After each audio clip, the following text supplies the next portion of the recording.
أهلاً فيكم بفيديو جديد. بهذا الفيديو رح أعرض لكم المقاطع اللي نشرتها لما الأصيل لتعرف المتابعين الجداد عن نفسها، وأيضاً نشرت لما قصة اعتبرتها من القصص اللي حفزتها وقوتها لتتجاوز المحنة الموجودة فيها. ولكل حدا حابب يعرف التفاصيل كاملة لقصة لما وباسل تقدروا تشوفوا الفيديوهات اللي نشرتهم قبل يومين. الصديقة لإلي ذكرتني بقصة صارت معها، حسيت إنها عملت فرق، قلت لكم إياها. ذكرتني كيف شهر 9 صاحب البيت بتركيا طلعهم من البيت هي وأهلها كبار بالعمر كتير، ففعليا تبهدلوا وتسكر الدنيا بوشها وتتعسر وما تزبط وإلى آخره. بعدين لقوا بيت وصغير والبيت كان بوضع تعيس جدا، بس لما صار الزلزال البيت الأول اللي طلعوا منه انهد يعني على سكانه تماما يعني، والبيت اللي هن طلعوا عليه تعبان واللي بالزور لقوه واللي ما كان عاجبهم ما صابته وتكي. لطفه يجري وعبده لا يدري. اي والله لطفه يجري وعبده لا يدري. وهي بيقول لكم لايف از هارد لكن جميله، صح ولا لا حبايبي؟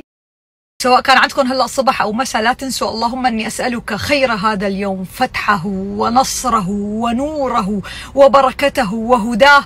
لا تقولوها هيك بشكل عادي، يعني هيك استشعروا الكلمات: فتحه ونصره ونوره وبركته وهداه، واعوذ بك من شره وشر ما بعده.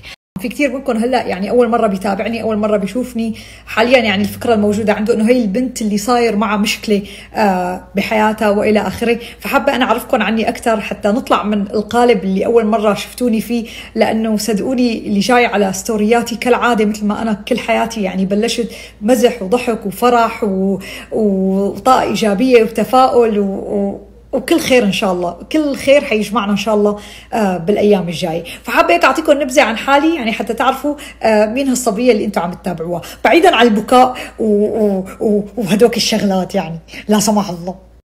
حابه هيك اعرفكم عن حالي بشكل بسيط، وحبلش باكثر شغله او صفه انا بحبها موجوده فيني، هي اني انا بنت الدكتور خالد الأصيل. اسمي لما الأصيل، خريجة كلية الإعلام من جامعة دمشق.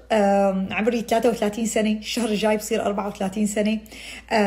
أنا اشتغلت مذيعة بعدة إذاعات بسوريا، اشتغلت مذيعة على التلفزيون، واشتغلت فويس أوفر بتقارير إخبارية بسبب هذا الصوت الرخيم الجهوري اللي أنتم بتسمعوه. كمان أنا كان عندي إذاعة خاصة فيني للمغتربين بأمريكا، بعدين حولنا على السوشيال ميديا، انشهرنا فيها از كوميديان، تحط هيك فلتر وقلد الحموات والكناين والى اخره، فانشهرت بهذا القالب الكوميدي. وبتربطني بمتابعيني علاقه جدا جدا قويه، يعني ما مثل بقيه العالم. واعتقد كثير منكم يعني بالظرف اللي انا مريت فيه شفتوا انه الحمد لله يعني مختلف الوضع عن الباقي الحمد لله. متابعيني الجداد، انا بوعدكم اني امشي على نفس الخطب اول اللي كنت يعني اخذت عهد على نفسي لمتابعيني اللي كانوا يتابعوني، انه ما يمضى يوم ان شاء الله مهما كانت الظروف اللي انا عم بمرق فيها ومهما كانت الصعوبات، ما يمضى يوم الا هيك وحده من هالستوريات شو ما كانت تكون انه هيك يعني لو انت كثير نفسيه تخليك هيك تبتسم، يعني لو هيك هيك شيء انه تبتسم. بوعدك انه انتم تحصلوا هي الابتسامه عندي على هي الستوري. انا طلعت بنشر مزح، ضحك، فرح، تفاؤل، وهذا اللي انا شاطره فيه. والصوره اللي شفتوها عني من بكاء انهيارات هيك، هي ان شاء الله بتصير مره واحده بالعمر، والله لا يعيدها والله لا يكررها يا رب. فكون انه تحسوني كثير قريبه منكم مثل ما متابعيني اللي قبل بحسوا.